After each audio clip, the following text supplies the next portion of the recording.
Hello everyone. आज Delhi university ने अपनी सिमुलेटेड रैंक लिस्ट रिलीज कर दी है। अब इस सिमुलेटेड रैंक लिस्ट को एनालाइज कैसे किया जाए ये आपको समझना होता है। ये जो लिस्ट रिलीज होती है ये आपके जो CUT स्कोर है उसमें कितने लोगों ने उस पर्टिकुलर कोर्स के लिए अप्लाई किया है आपके इसके अकॉर्डिंग ये आपको बताया जाता है। अब जब आपने प्रेफरेंस शीट ऑलरेडी फिल कर दी थी यानी कॉलेज और कोर्स का कॉम्बिनेशन ऑलरेडी फिल कर दिया था, उसके बाद ये लिस्ट रिलीज क्यों जाती है ताकि अपनी जो प्रेफरेंस शीट है उसे आप इजीली जो है बाद में रीअरेंज कर सकें या रिशफल कर सकें या उसे दोबारा चेंज कर सकें। इसलिए ये लिस्ट जो है वो रिलीज की जाती है। एक सैंपल के थ्रू हम देखते हैं, यानी कि हमने एक स्टूडेंट का सैंपल देखा, एक स्टूडेंट की जो है किसी पर्टिकुलर कोर्स में जो उसने अप्लाई किया था वो हमने चेक किया और उसके माध्यम से मैं आपको समझाऊंगा इसका पर्पस क्या है।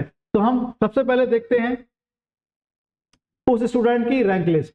तो यहाँ पे एक स्टूडेंट है, उसकी इतने पर्टिकुलर कोर्सेज में ये रैंक लिस्ट है यानी सिमुलेटेड रैंक है उसकी।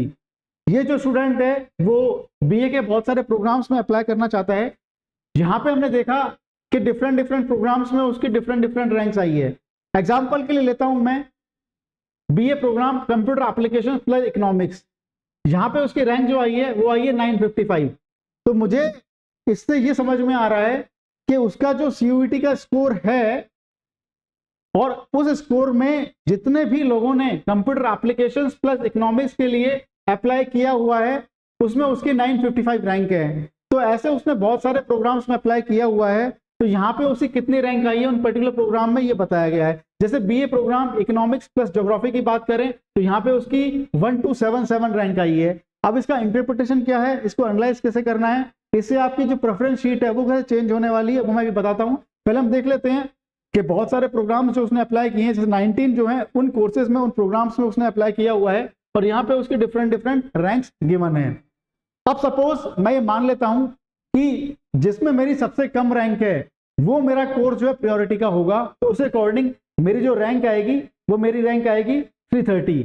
अब एक चीज और देखना, ये जो आपकी रैंक लिस्ट अरेंज की गई है ये आपकी इंक्रीजिंग ऑर्डर में अरेंज की गई है, यानी किसी भी कोर्स में आपने अप्लाई किया हुआ है जिसमें सबसे कम रैंक आई है वो सबसे ऊपर गिवन है, उसके बाद इंक्रीजिंग ऑर्डर में जो है आपको वो रैंक गिवन है।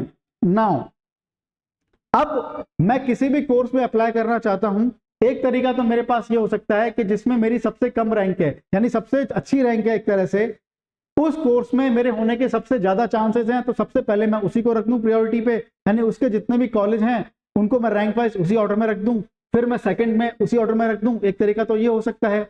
दूसरा तरीका ये हो सकता है कि मैं इसको एनालाइज करूं कि सपोज मेरी 955 जो रैंक है, ये अच्छे समझना आप, ये चीज आपको प्रेफरेंस शीट जो है चेंज करने में बहुत हेल्प करेगी।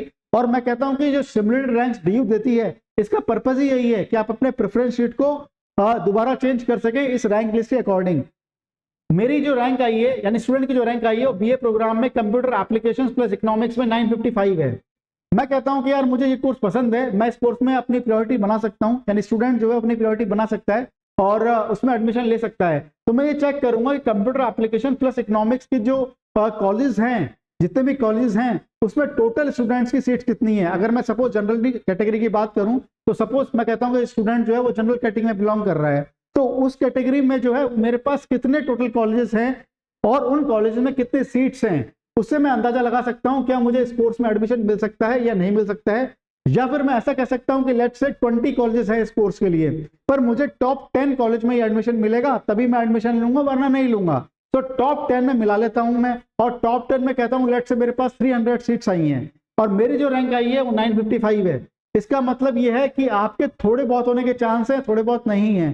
किसी भी पर्टिकुलर कोर्स में अगर आप चाहें और टॉप 10 कॉलेज की बात करें तो टोटल सीट्स जो निकल के आती हैं आप मान के चलिए 2.5 टाइम सीट्स में आपका एडमिशन हो जाएगा, उसके अलावा होना थोड़ा सा मुश्किल है। जैसे कि फॉर एग्जांपल के लिए मैंने लिया कि BA program computer applications plus economics ये जो कोर्स है इसके टॉप 10 जो कॉलेजेस हैं रैंक वाइज, उसमें फॉर एग्जांपल जनरल कैटेगरी के लिए 300 सीट्स अवेलेबल हैं और मेरी जो रैंक आई है वो 955 है। अगर मैं इसका 2.5 करूंगा तो 750 बनता है, यानी कि अगर मेरी रैंक 750 तक होती है तो मेरे होने के पूरे चांस होंगे, लेकिन अगर 750 से ऊपर होगी तो मेरे चांस कम हो जाएंगे। इसका मतलब अब मुझे कॉलेज जो है टॉप 10 के अलावा टॉप 15 भी इंक्लूड करना पड़ेगा। अगर मैं टॉप 15 इंक्लूड कर लेता हूं तो मेरे चांसेस दोबारा हो जाएंगे इसमें होने के। ठीक है ना। तो ऐसे आपको डिसाइड करना पड़ेगा। अगर मैं मान लेता हूं फॉर एग्जांपल कि मेरी जो बीए ऑनर्स इकोनॉमिक्स है ये मेरी प्योरिटी है, सपोज अब बीए इकोनॉमिक्स ऑनर्स में जो मेरी रैंक आई है 5844 और मैं कैलकुलेट करूंगा कि बीए इकोनॉमिक्स ऑनर्स जो है वो कितने कॉलेज में हो रहे हैं और उसमें जनरल कैटेगरी में टोटल कितनी सीट्स आ रही हैं, ये जो कितनी भी कोर्स में कितनी सीट्स अवेलेबल हैं ये प्रॉपरली हमने एक्सेल शीट में बना रखी हैं। तो आप क्या कर सकते हैं, प्लेलिस्ट देख सकते हैं, प्लेलिस्ट में जो है टोटल नंबर ऑफ सीट्स आप एक्सेल शीट में देख सकते हैं, किसी भी पर्टिकुलर कॉलेज में किसी भी कैटेगरी के लिए टोटल कितनी सीट्स अवेलेबल हैं। हालांकि ये एक्सेल शीट हमने लास्ट ईयर के अकॉर्डिंग बनाई थी पर उसमें कोई मेजर चेंज नहीं हो सकता है और आपको पूरा आइडिया लग जाएगा उस पर्टिकुलर कोर्स के लिए जितने भी कॉलेजेस हैं उसमें टोटल कितने सीट्स अवेलेबल है। फॉर एग्जाम्पल के लिए मैं लेता हूं कि बीए ऑनर्स इकोनॉमिक्स में मेरी जो स्टूडेंट की जो रैंक आई है वो 5844 आई है और फॉर एग्जांपल मैं कैलकुलेट करता हूं कि मेरी जो है 1100 जो स्टूडेंट्स हैं वो एडमिशन ले सकते हैं टोटल ऑल कैटेगरीज। तो मेरे को समझ में आएगा कि यार बहुत मुश्किल है एडमिशन होना और उसमें भी टॉप कॉलेज में एडमिशन हो जाए तो बहुत ही मुश्किल है। तो मेरी प्रायोरिटी क्या रहेगी, ये तो रहेगी लेकिन मैं इसको प्रेफरेंस शीट में भी भरूंगा लेकिन मैं टॉप 10 कॉलेज में भर दूंगा। जब मुझे लगता है कि नहीं मुझे कॉलेज थोड़ा एवरेज मिल जाए लेकिन कोर्स मेरा प्रायोरिटी बना रहे तो मैं 1 to 15 जो कॉलेज हैं टॉप कॉलेज हैं उसमें आप इसको भर सकते हैं। फिर मैं दूसरा कोर्स चूज करूंगा। मैं दूसरा कोर्स लेट्स से डिसाइड करता हूं कि मेरी सेकंड कोर्स की प्रायोरिटी जो है वो इकोनॉमिक्स और ज्योग्राफी का कॉम्बिनेशन हो सकती है। तो उस केस में मेरी रैंक 1277 है। अब मैं चेक करूंगा ये जो कोर्स है वो किस किस कॉलेज में अवेलेबल है और उसमें कितने कितने सीट्स अवेलेबल हैं। सपोज मुझे सामने निकल के आता है कि इसमें 400 सीट्स अवेलेबल है टोटल जनरल कैटेगरी के लिए टॉप 10 कॉलेज में और मेरी रैंक आई है 1277। इसका मतलब थोड़े बहुत चांस हैं मेरे होने के।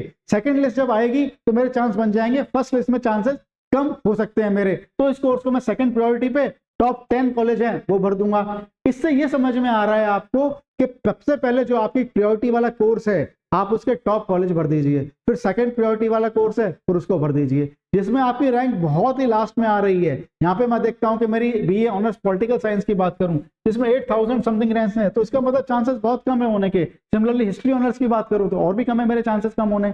तो इसका मतलब आपको समझ में आ रहा है ये जो रैंक पीछे वाली है इसमें कम है आपके चांसेस होने के और अच्छा कॉलेज मिलने के। तो आप क्या कर सकते हैं, अगर आपने ठान ही लिया है कि मुझे इकोनॉमिक्स ऑनर्स ही करना है तो आप प्रायोरिटी के 15 या 20 कॉलेज भर सकते हैं। इसमें आपको कॉलेज में थोड़ा सा कॉम्प्रोमाइज करना पड़ेगा लेकिन कोर्स आपकी पसंद का मिल जाएगा आपको। लेकिन अगर आप चाहते हैं नहीं मुझे कॉलेज ही प्रायोरिटी है चाहे मैं कोर्स में अपने जो है थोड़ा सा कॉम्प्रोमाइज कर लूं तो आप यहां से फिल करना शुरू कर सकते हैं। Ultimately you have to find a balance between your course and a college. Suppose you find a balance such that I want top college in the top course, यानी कि पहले मुझे मिल जाए तो टॉप कोर्स में मुझे टॉप कॉलेज जो है वो मिल जाए, नहीं टॉप 10 कॉलेज मिल जाए, फिर टॉप 10 कॉलेज दूसरे कोर्स के लिए मिल जाए। तो उस केस में आप कोर्स वाइज फिल करते जाएंगे और उस केस में आपको कॉलेज तो टॉप का मिलेगा पर कहीं ना कहीं आपको जो है थर्ड या फोर्थ या फिफ्थ में जो आप कोर्स आप फिल करेंगे प्रायोरिटी अकॉर्डिंग वो आपको मिल जाएगा। इस तरह से आपको रैंक के अकॉर्डिंग सर्च करना पड़ेगा कि किसी भी कॉलेज जो टोटल कॉलेज है उसमें इस कोर्स के लिए कितनी सीट्स अवेलेबल हैं और उसमें अगर हम बात करें